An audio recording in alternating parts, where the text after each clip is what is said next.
Greetings, Cyclopeans. Welcome to Sci Clops Podcast 13, brought to you by The Case of Charles Dexter Ward by H.P. Lovecraft. Do go check this story out online. We have the link right below in the link section here. And always worth your time to check out any Lovecraft story. My name is Dan.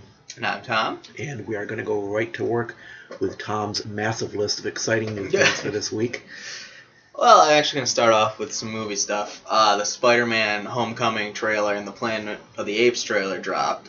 I thought the Spider-Man Homecoming trailer was fun. The only problem I had with it, and it's not even really a problem, I think it's just the way they want to market it, is Tony Stark was in the trailer a lot in the beginning and the end there. And I get why. They want to make a big deal out of, Spider-Man's back in the, Marvel Cinematic Universe. We've got him, now we can watch him with the Avengers and all this stuff.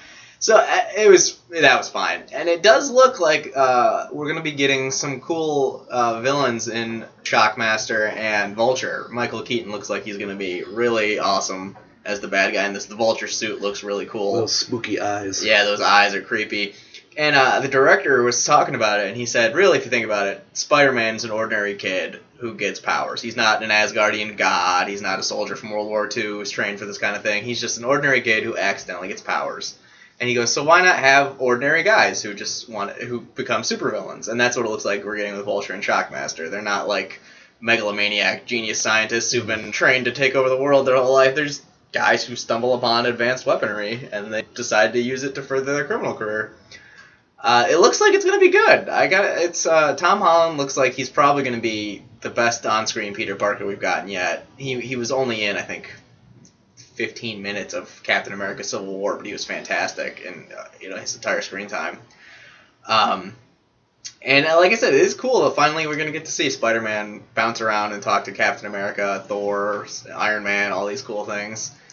And it's funny though, because the first thing you see in the trailer is a giant Sony sign, because they're co-marketing it, and I immediately had panic attacks, like, oh god, it's another Sony Spider-Man movie, and then I remembered, no, it's okay, they're just joint cooperation. Putting the bankroll up for this one. Yeah. And, so it looks fun, and the Planet of the Apes trailer really looked good, too. I was surprised at how much I enjoyed the first two. When they announced they were doing it, I remember that Mark Wahlberg Planet of the Apes movie, and I was like, It did fall flat. It wasn't that great. And so Rise of the Planet of the Apes was good. It was a nice launching point, for the rebooted franchise. But Dawn was really great. Dawn was great. Dawn was disturbing. It was really good. It was, a nice... The ending was like, oh crap. Yeah. And it was great because they did a good job of not making it out to be like the apes were these, passive, gentle guys, and the humans were these monsters who came in to take everything out. It was really a case of just an unfortunate series of events that forced them into war with each other. And we're not sure how long after Dawn this one takes place. All we know is Gary Oldman did get that signal out to someone in the military, which looks like Woody Harrelson. Yeah, Woody Harrelson's coming as the colonel. And it looks cool. It looks like, Harrelson, obviously, from his point of view, is fighting for the survival of the human race. Caesar's trying to keep his people safe. And again, it looks like just another series of unfortunate events is going to be what really pushes this into the final stage of the conflict. But the visual effects on the apes keep getting better. They really look almost photorealistic sometimes. And each movie, Caesar's getting more and more. His speech is getting less stoppy and has to think about what he's going to say. In the first movie, he only says I think 5 or 6 words. Yeah. And then he did a lot of signing. In the second movie, his speech is there's more of a flow to it. And in this one, it barely sounds like he's awkward at all when he talks. He's almost got a totally normal speech pattern for English. So that's a nice little nod to how the apes are progressing in their evolution too. And they initially marketed this as a trilogy, but they've said that really there isn't. They could do, generations down the line with Caesar's descendants, where it's really Planet of the Apes kind of thing. Like they did in the 70s. A weekly show. Yeah. I remember that show. I think Uncle Larry has that on DVD. It wasn't that bad. It wasn't bad, yeah. I mean, if you're the 70s kid, they had all these different angles on the thing. It was, basically them chasing humans around from one place to the other all the time. But still, it was, for some reason, it was a good show. I don't remember why. It's been years since I've seen it, so. Yeah, it was fun. But you're right, they could go for a very long time with us. Yeah. Really have a lot of fun with it. And so that's the trailers this week. But some other movie news: the Godzilla sequel now officially has a title. Before that was just calling it Godzilla 2, but now it's going to be called Godzilla King of the Monsters, which is actually pretty similar to the original Japanese title for the 50s Godzilla movie. Not too much revealed beyond the new title. There's still, Gareth Edwards just wrapped up Star Wars Rogue One, so it's going to be a while before he gets back into Godzilla mode, I think. And the other thing is Pacific Rim 2 has a new title. It looked like Pacific Rim Maelstrom was going to be the working title, but now it's going to be Pacific Rim Uprising. You're pretty excited about this. I'm freaking out. Pacific Rim was my favorite movie of 2013. I was in the theater, trying to, not scream, every 5 seconds and annoy everyone in there with me. Transformers versus Lovecraft. It was this giant... No, Transformers... that's Voltron versus Lovecraft. Yeah, Voltron versus Lovecraft. Yeah, or Power Rangers was something like that. But...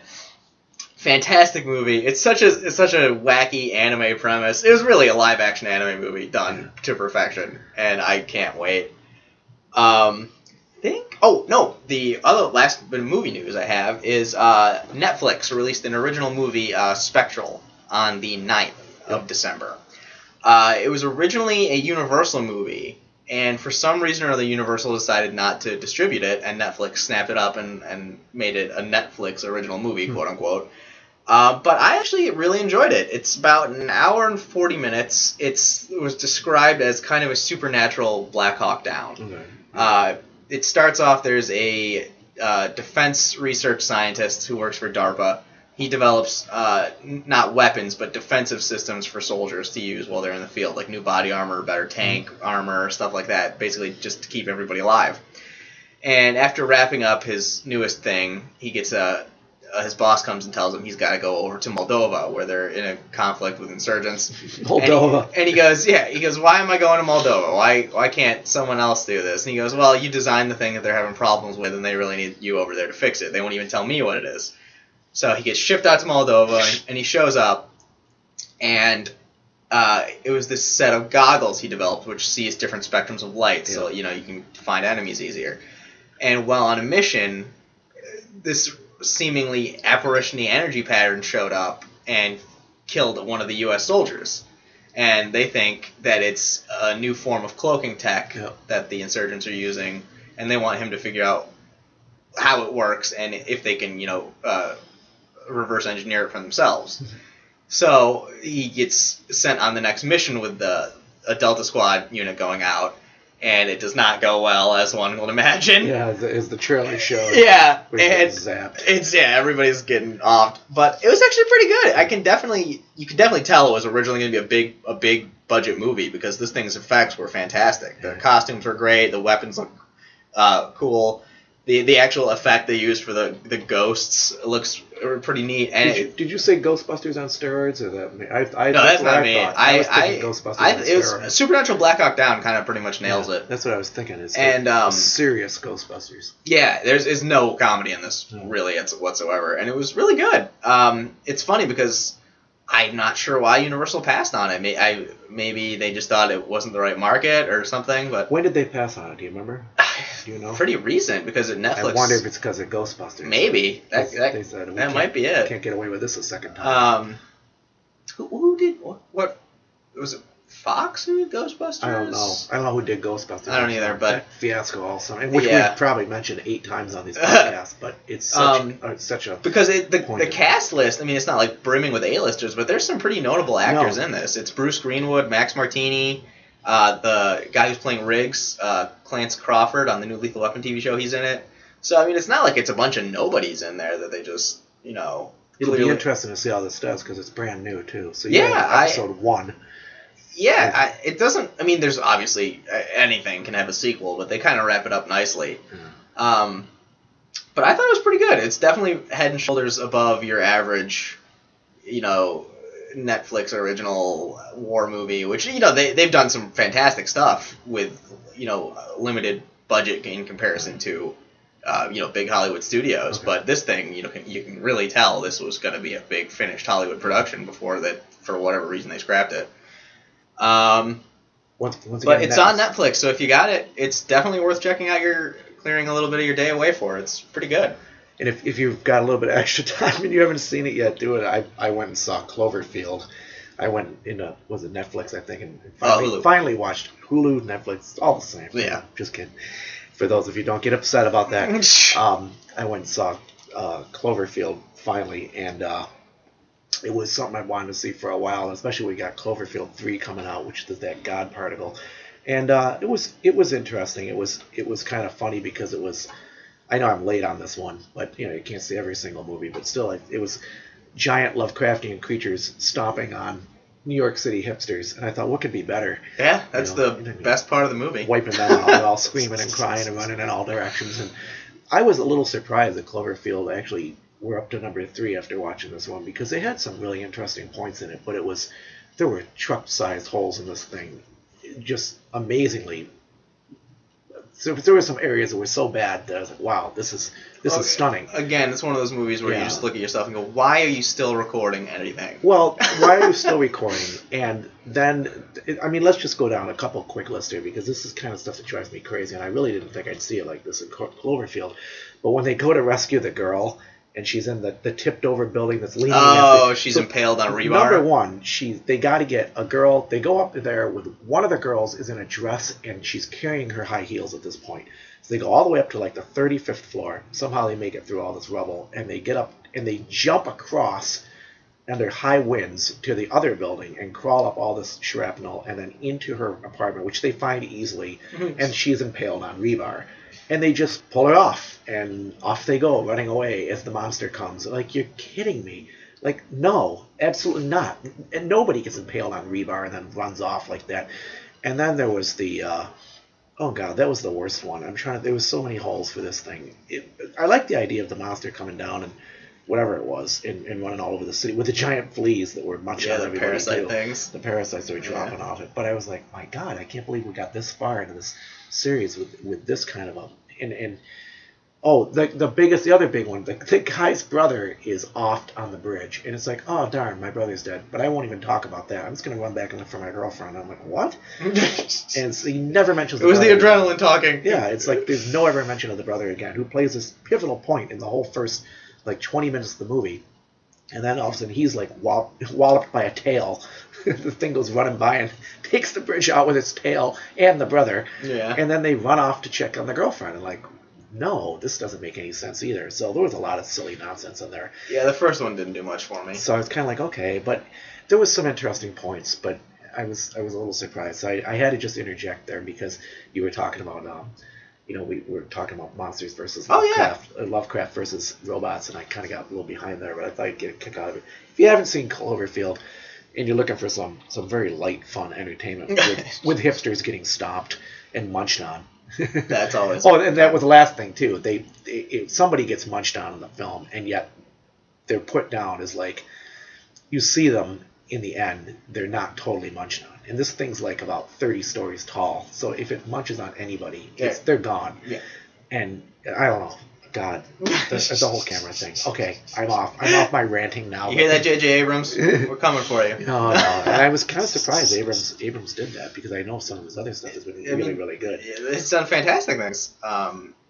Obviously, we thought the new Star Wars was great. Yeah, Fringe, I've enjoyed that show. Well, the new Star Wars had no holes in it. No, not really. Well, they wouldn't allow it. Thank God. Yeah. Disney just went, do not screw this one up. That's really saying something about Disney, too. You can really see, you hear every now and then about the might of Disney and, how they're so iron-fisted and everything, but every now and then that's needed. In this case, with Star Wars, somebody got a hold of that production again and really ripped it out of Lucas's hands, put it in someone else's hands, and told that person, you screw this up, you're done. Well, somebody had a $3 billion contract, too, that they signed, and they didn't want that messed up, and the shareholders would go crazy. So, all that aside, let's see what you've got next. All right, on to TV. Again, I did Flash, Arrow, Legends of Tomorrow. On Flash, we had the team trying to unravel some of the mystery on what Savitar exactly is. I thought it was much better this week. Yeah, Savitar, it's funny. That initial appearance there, I was kind of like, he's a big, giant transformer thing. With like the Shrike from Hyperion. He was just... he was the Shrike from Hyperion. He was a Shrike. Yeah. And I was like, oh, okay. But this episode did a little bit more to make him a more interesting character. I'm still a little bummed it's another evil speedster, but yeah, we'll get over that. And Barry goes to Jay Garrick, the Flash on Earth 3, for some help. And John Wesley Shipp returns again as Jay Garrick this season. Yep. It's funny, I think this is probably the episode he was in the most, even the first 3 years, and he's not even playing his dad anymore. That's funny. I think everybody's just playing whoever they want to play it's like days. Now John Wesley Shipp's another guy, and Tom Cavanaugh's like 4 people at this point. It's like, okay, you could play 16 different characters this week. It's funny, everybody's played an alternate version of themselves. And they're doing really good at it, too. Yeah. And Garrick knows some of the legends surrounding Savitar. Okay. Allegedly, Savitar was the first speedster to ever tap into the Speed Force. And he challenges speedsters once they begin to rival his own power, and he kills them off, so he stays as the fastest speedster ever.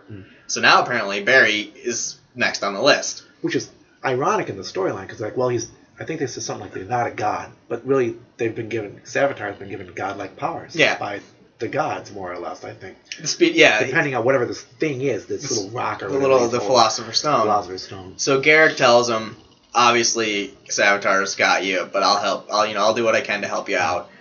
Savitar shows up, and we get a pretty fun fight scene where Savitar's just smacking poor Jay Garrick around like he's a pinball.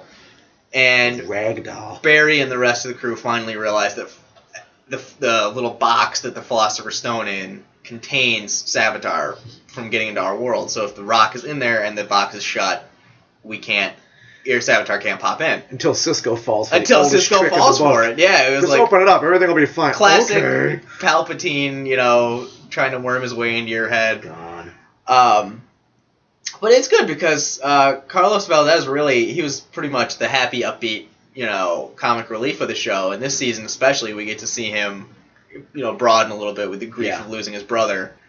And we got to figure that the box is going to try to get somebody again. Yeah. It's even though Barry does something to, handle the problem in the episode, it's too easy. There's no way it'll work. But I've enjoyed it. Savitar got a little bit more interesting, especially when they had him speak through Julian. Yeah. To kind of, see if they could who he was and what they could do about him. And he basically Savitar reveals a quote unquote prophecy to Barry about something that's going to happen to him in his future. And so the mystery of Savitar built nicely. We got some fun interplay, and a very fun thing they did with Wally at the end of the episode. I won't reveal it, but it was a cool little thing. Don't ruin it. Yeah. It is cool. And one quick note, I know you and I have been complaining a little bit, and you had mentioned this first, is that it was Speedster, it's almost like Speedster villain of the bye-week or the season or whatever. But they're going to bring in Gypsy now. Yep. So that's going to be she's not a speedster. No, I don't think so. So we're finally getting off the speedsters for a little while. And the funny thing is, the Flash actually does have a pretty decent rogues gallery that's not speedsters. Yeah, and the joke is getting out on Twitter. It's not just us. I mean, we started talking about it weeks ago, so we had it first. But Twitter is even joking about it now, where all these speedsters are coming on. Everybody's faster than Barry, and it's like, oh, this is faster than Barry, and that's faster than Barry, and so it's like, okay, enough speedsters. But I think still the show's. They say the show is the best of the bunch. It's still doing the best ratings-wise and everything. So anyway, we'll go back to Flash. So that's all for Flash, but on to Arrow. And man, I gotta say, Arrow has, I keep saying it every week, but they pulled it totally together after those atrocious season 3 and 4s. 5 has been really great, getting back to basics. And again, the best thing that they're doing is the whodunit with Prometheus. Mm-hmm. They keep giving us clues to who Prometheus is or could be, or Prometheus knows way more than somebody should about Oliver and his past. And this week, they kind of teased who Prometheus is, even though I still think it's a bit of a red herring. Mm-hmm. We got the flashbacks usually in the episodes are kind of a low point, because the flashbacks always coincidentally happen to be the exact lesson that Oliver is learning in the present as well. Yeah. And at some point, it just gets a little ham-fisted. But the flashbacks this week were perfect. The flashbacks were set during the time period of the first season when Oliver just starts becoming the Hood. Mm. And he's still on his murder spree going through that list. And he goes after a business owner who's jacked up the price of, tuberculosis meds? Something like that. Yeah. And but it turns out not only did he jack up the big pharmacy. Yeah. Not only did he jack up the prices, he actually caused the outbreak too. Yep. So Oliver gives the guy one chance to put the meds back at their original price. Guy doesn't take his, They never do. They never do. So Oliver shows up, rampages through this dude's lobby. I mean, like, murdering security guards left and right. And you're like, oh my god. You think these guys would open the newspaper once in a while? Say, let's see what he did to the last guy he warned who didn't listen. Right? But it's like, it's a nice callback to you forgot how brutal Oliver was in that first season. He was just offing dudes. Yeah. And so he gets to the guy says, oh, what are you going to do? And Oliver's like, I'm going to kill you. And he does. And he kills the guy. And so that throughout the episode, they're planting seeds that the guy who's Prometheus now is this guy's illegitimate son, who's had 4 or 5 years to train, pretty much like Oliver did. Now he's coming after Oliver for revenge for killing his father. I think that's a bit too easy. I think that this Prometheus is intentionally leaving the clues behind for Oliver to find. And I think it's just another big misdirect. There was a scene where Oliver goes to somebody to talk about something that happens, because it's a pretty big event. I don't want to spoil it. And I remember seeing the scene and thinking to myself, that was a little odd. And I don't know why I thought it was odd. And then the Arrow producers kind of teased that they revealed a little bit of a clue to Prometheus' identity in that scene, if you caught it. And I didn't catch it the first time. I just caught that something was off. So when I rewatched it, I caught it.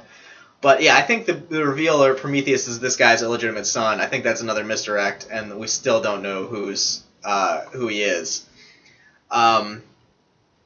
I think they've really done a great job with making Arrow a much more enjoyable show this time around. The Arrow team is really, they're branching out as characters and becoming not just, Oliver's band of merry men. They're actually becoming legitimately interesting supporting characters. And I'm very interested to see that big final reveal is Prometheus.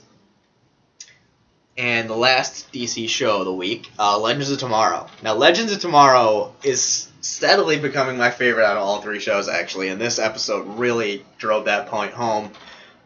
With the team this week went to 1927 Chicago, where the aberration this week is that Al Capone was going to off Elliot Ness as soon as he got to Chicago before he could take Capone out, and which would eventually lead to Al Capone becoming mayor of Chicago, and a whole bunch of other stuff going down. And as is usual, the aberration was once again caused by Damien Darhk and Reverse Flash trying to meddle for their own purposes. The team shows up, and there's some pretty hilarious stuff with Ray and Nate going around of which of them gets to pretend to be Elliot Ness when he gets kidnapped. And they're a great duo. And Mick Heatwave got a lot more to do this week as he kind of took charge once everybody's plans kind of went out the window. He said, you want to beat a criminal, you got to think like a criminal. So Mick took over took the reins for the week. So he becomes a politician. Yeah. And well, that's what Capone did. So again, this show, I don't know how they do it, but everybody gets a nice screen time. Okay. No one ever really feels like they're just kind of there, just hanging out. And this week saw the return of Wentworth Miller as Leonard Snart. Oh, neat. As Captain Cold. And they kind of pass it off as Mick's just hallucinating, because throughout the entire episode, he's drinking like a fish the entire episode. So he thinks he's just seeing things because he's drinking too much and, missing his friend. So I am not so convinced. I think Snart was actually there messing with him. And the other big reveal for this week was Malcolm Merlyn finally joined the League. He's with Damien Darhk and Eobard Thawne.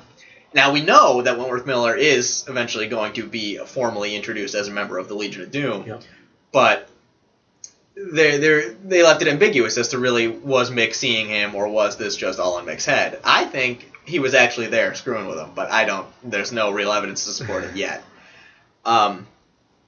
But it was a great episode. We got the Legion finally starts to form and make their presence known to the whole Legends, and we got a fun little 1927 episode. And they finally addressed where Rip is. I'm not gonna give it away, but it's nice to see that finally, or are we like 9 episodes in? They're like, hey, maybe we should go find Rip. 9 episodes later too. Yeah. But it's great. I can't wait. I'm bummed because we're in the fall break season, so it's going to be January before I get to watch any of these things again. Not bad. But that'll be right around the corner. But that's all I got for TV. You got any? I got TV, I did really quick. What did I do for TV? I'm actually in retro mode right now. We're re-watching X-Files and up to season 3. God, why would you do that? I love Way it. to pee your pants. No, I love X-Files, and I especially love the UFOs and all the UFO episodes. So we got all the way up to the one with the black oil and Krychek appearing and the thing under the water, the airplane under the water, and now we get the first view of the introduction of the Syndicate, which I love more than anything in X-Files. And I know X-Files, it went on and on and on and on for seasons, and there'll be all kinds of criticisms, and some people loved it, but X-Files really was the 90s. I mean, oh, yeah. The 90s were just, everybody went Even bad X-Files is better than most stuff. Yeah, it was really good stuff, but it's you look at it now, and it's so funny because Mulder and Scully show up. At every case, they show up, and they're like 30 seconds into it. Mulder finds the clue, and no matter where it is, he pulls the drawer only open. real criticism I have of that fun. show is, like, there'll be some episodes where Monster is right over there. Yeah. And Scully is just like, completely looking the opposite classic way. example is they get a clue from one of the big guys. The old Nazi says, go to the mine and look for something, and they find this mine that's abandoned, except it has these giant steel doors. They're walking around the mine, and they somehow remember the code to get in the steel doors, and they go down to this deeper mine, which has these hidden files. And, of course, at the same time the Syndicate realizes they're there, they do that classic line, we'll have to call our friends. And, of course, the aliens show up, and they all run by Scully, which is another gigantic hole. X-Files also, if you look at it again, it had huge holes in it. It was hysterical, the plot holes. And so the friends show up, i.e. the aliens, and they all come running in, and Scully's in the dark, and they all go running over her, like she's like stampeded by all these little aliens. And she drops her flashlight. She drops her flashlight. Doesn't see a thing, even though 30 aliens are bouncing her around like a pinball in this hallway, okay, in the dark. And you can see that like a Bugs Bunny cartoon. They're all running along.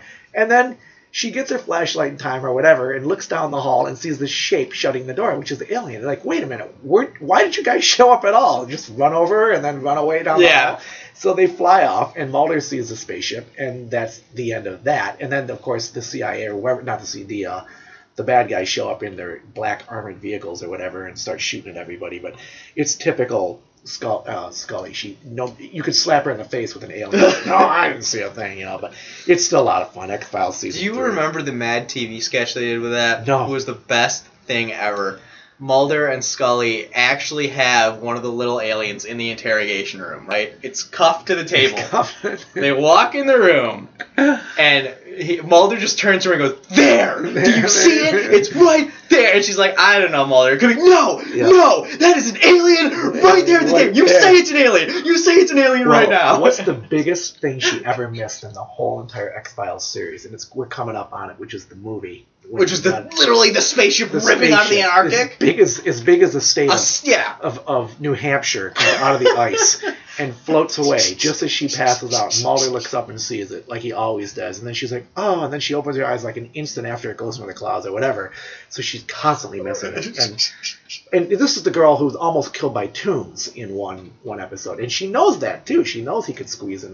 There's things out there that do weird things, even if they're not aliens. But anyway, don't want to take us too far into X-Files, but if you haven't watched X-Files, you really should. Netflix on it, right? Loaded with goodies, loaded with great stuff. It's just every week was a new episode. It was monsters or spaceships or legends or ghosts. Or my favorite were always the monsters, because the monsters they did were terrifying. They have a wolf, Wendigo, werewolf one that's just really scary, and they have a demon one with a guy who was a Undertaker. There's a couple Undertaker episodes, and there's one where I think there's a guy's Undertaker, and scared the heck out of me when I was younger, and I saw that, and I was like, man, that was scary.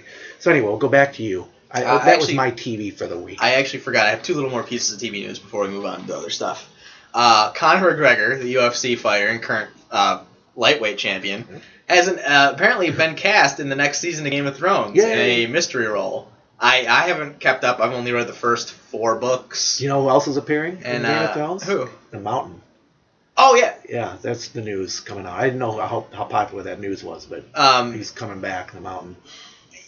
And it's interesting because, like I said, I haven't really kept up with the books, and I haven't watched the show at all. It's not going to be him, is it? He's not the Mountain, is he? No, Conor McGregor is way too tiny. I thought you said lightweight. Lightweight, so, yeah. He's 5'9". The Mountain's like ultra heavyweight, isn't he? Yeah, ultra. Yeah. But so I'm not sure. Maybe someone out there could tell me what role he could possibly fill in as. But I'm assuming he's not just going to be a one and done. Maybe a couple episodes here or there. And the other last thing I have is, as much as I love to rant and rave about the Power Rangers movie, the next show of Power Rangers, Ninja Steel, the trailer for it came out, and it actually looks pretty fun. It looks like a little bit like, it reminds me of the classic '90s Power Rangers shows, where the ridiculous monster designs, the cool looking Zords, and it just, I don't know, watching the trailer for it, it really gave off that '90s Power Rangers vibe, and I thought it was Power really Rangers cool. News every single week now. All the time. There's so much Power Rangers news. And it was cool. It's nice to have something Power Rangers related besides the comic to talk about that I don't hate. a lot of Rita Repulsa stuff coming out again, little bits and pieces. No, don't make me start about Rita Repulsa. Oh, okay. I thought you liked Rita Repulsa. From the show, okay. The movie Rita Repulsa is like. What the, I know. Anyway, I don't want to. The Power Rangers purist over here. Yeah, I don't want to get lost down that rabbit hole again. That's all I got for TV. And I do have some video game stuff before I get into my comics. Let's do it. Not so much news, but more of a fun little story. A Reddit user, Kaneda2004, was at an auction going on a business sale, I believe, and he bought a PS4 development kit for the PS4 Pro. And for those of you who aren't familiar with what a development kit is, it's basically a rough working of what the console is and what it's capable of. It's a prototype, basically. And never heard of this.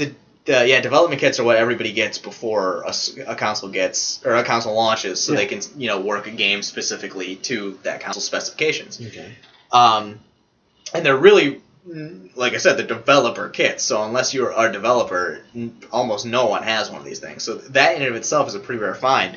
But it's loaded with, I think, 800 gigs of data on games, that some of which weren't even published. Wow. Because there's mostly, it was, I believe, United Front Studios, the studios that made the Sleeping Dogs game most recently. And they went out of business, I believe, either last year or the year before.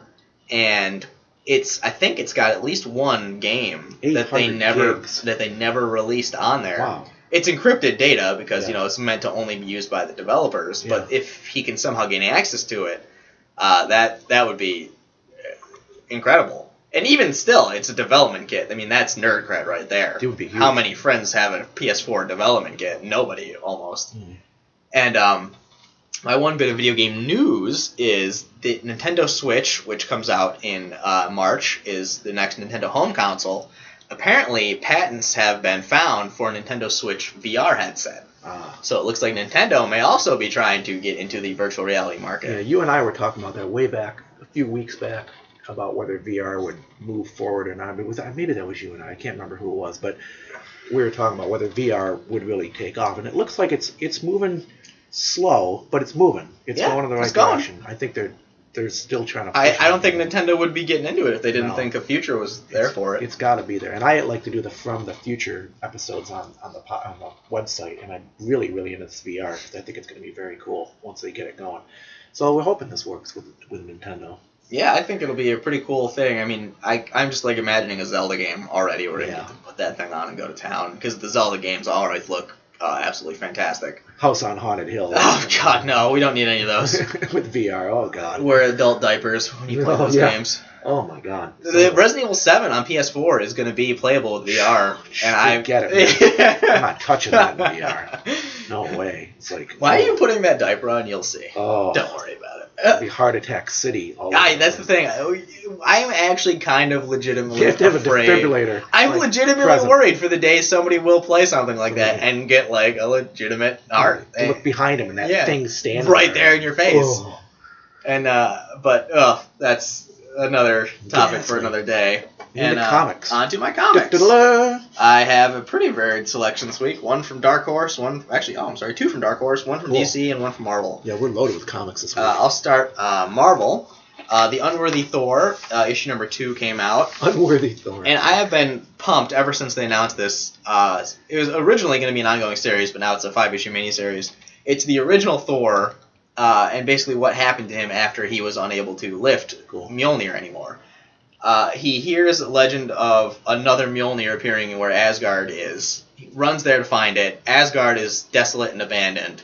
and it gets taken in by this giant spaceship, and you find out in issue number 2 that the spaceship was for the Collector. Cool. And the Collector, obviously, he finds very unique specimens throughout the universe and snatches them up. He's kind of like Marvel's version of Brainiac, basically.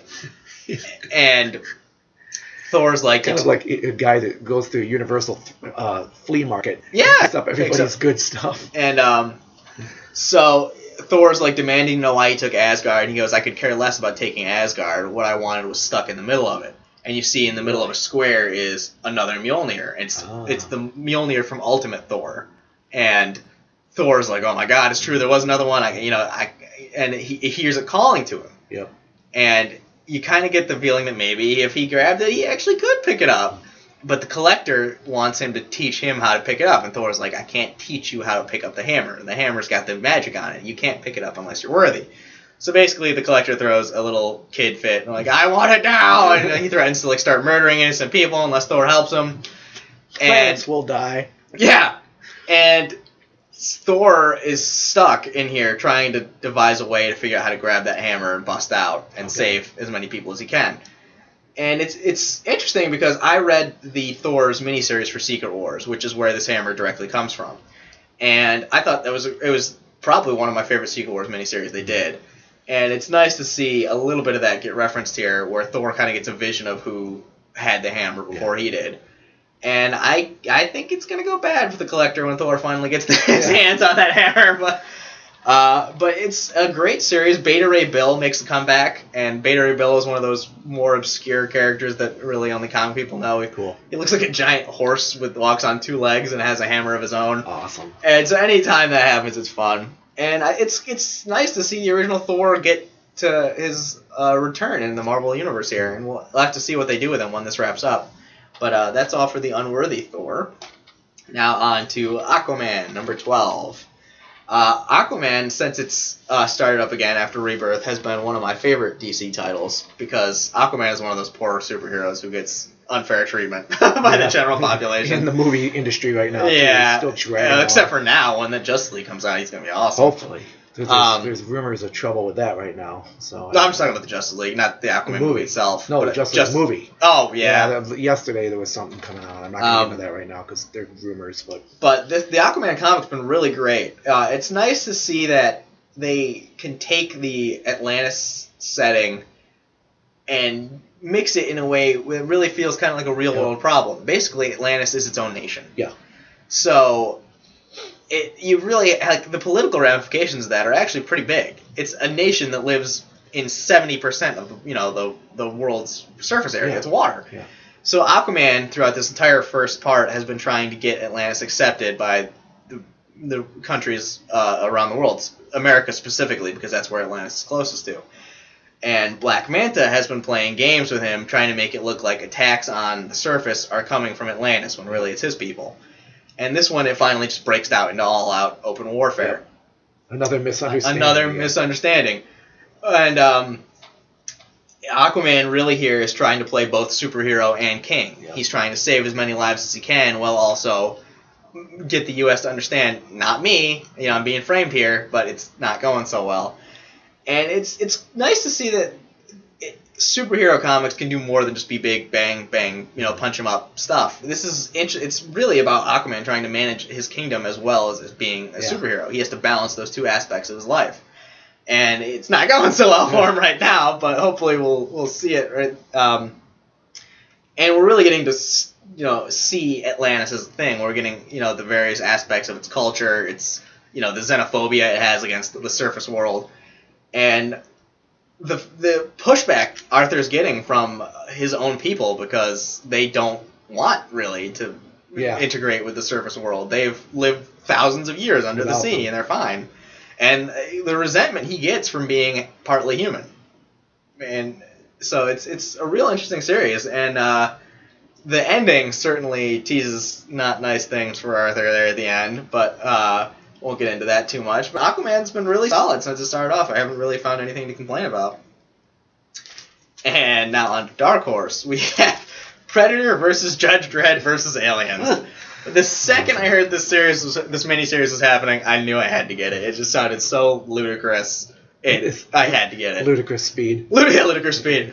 Oh, it's actually been really good. It's been just as over the top and out there as I thought it would be. Oh, good. But really, actually telling a pretty decent story. Predator ship crash lands carrying facehuggers. One of Judge Dredd's enemies, who's a mad scientist, finds the dead facehuggers and starts, reworking their DNA for his own purposes.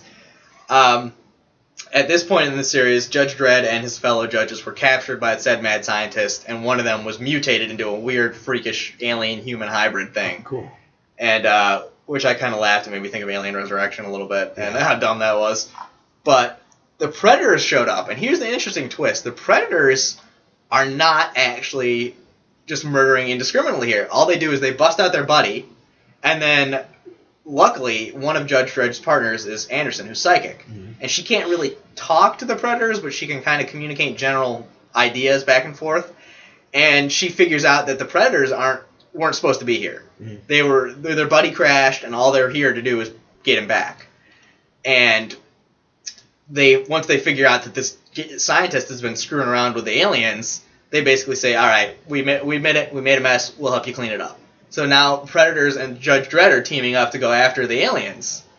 And it's actually pretty... I thought this was going to turn into a giant three-way battle royale instead of, the Predators being cooperative with Dredd.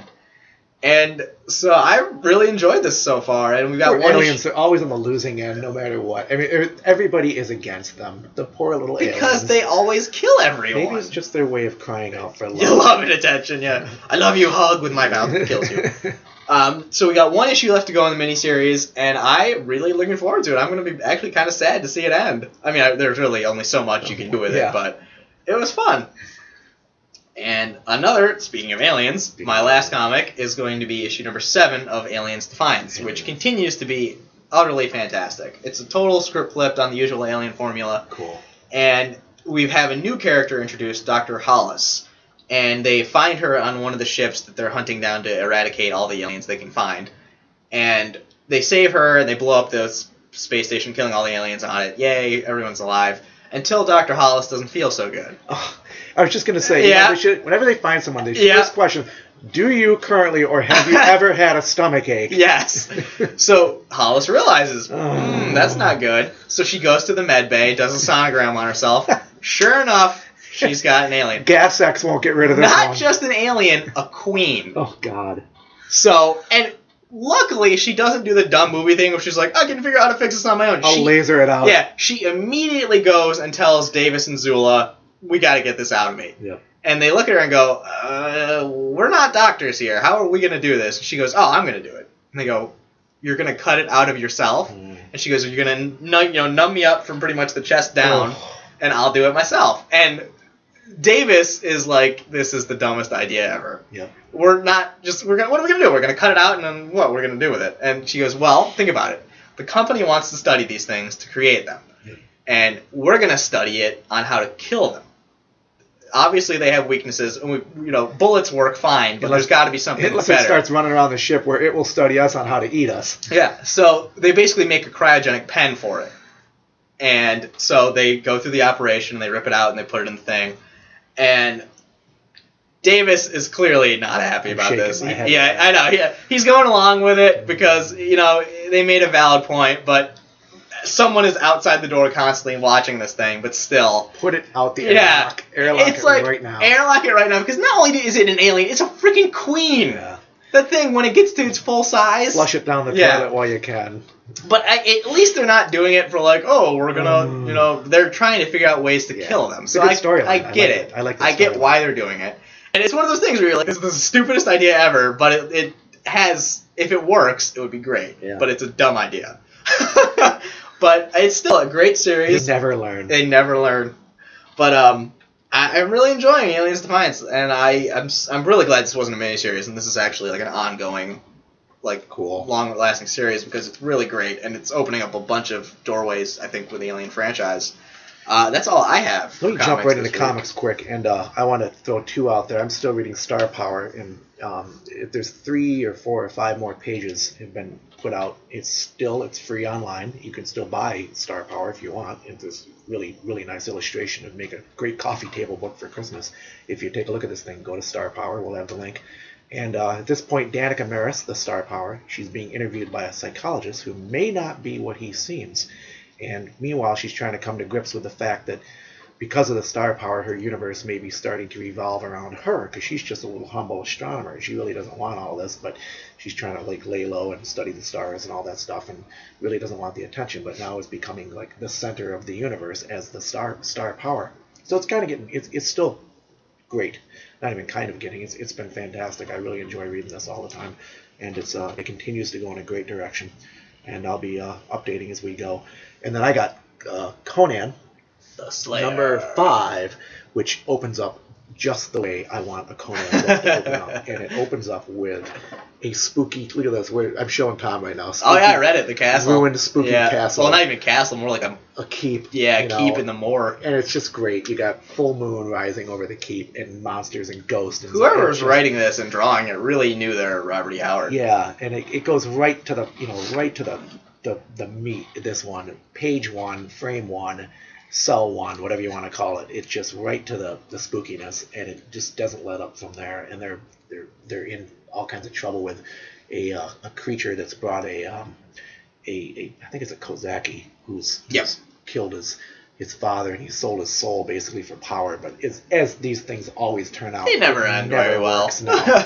He's getting a worse and worse deal as time goes on, and now he's trapped. This deal's getting worse all the time. And who said that line? Let me see. It was either Klingon or no.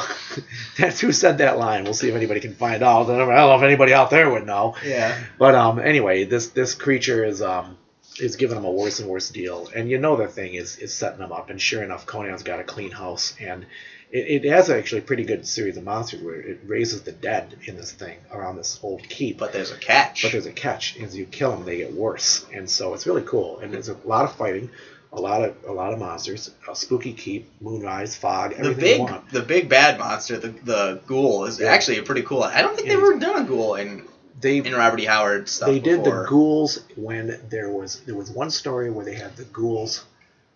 And I can't think of the name of the story. They were all hidden in these recesses in the walls, but you didn't know they were there. And there was this trumpet that kept going off.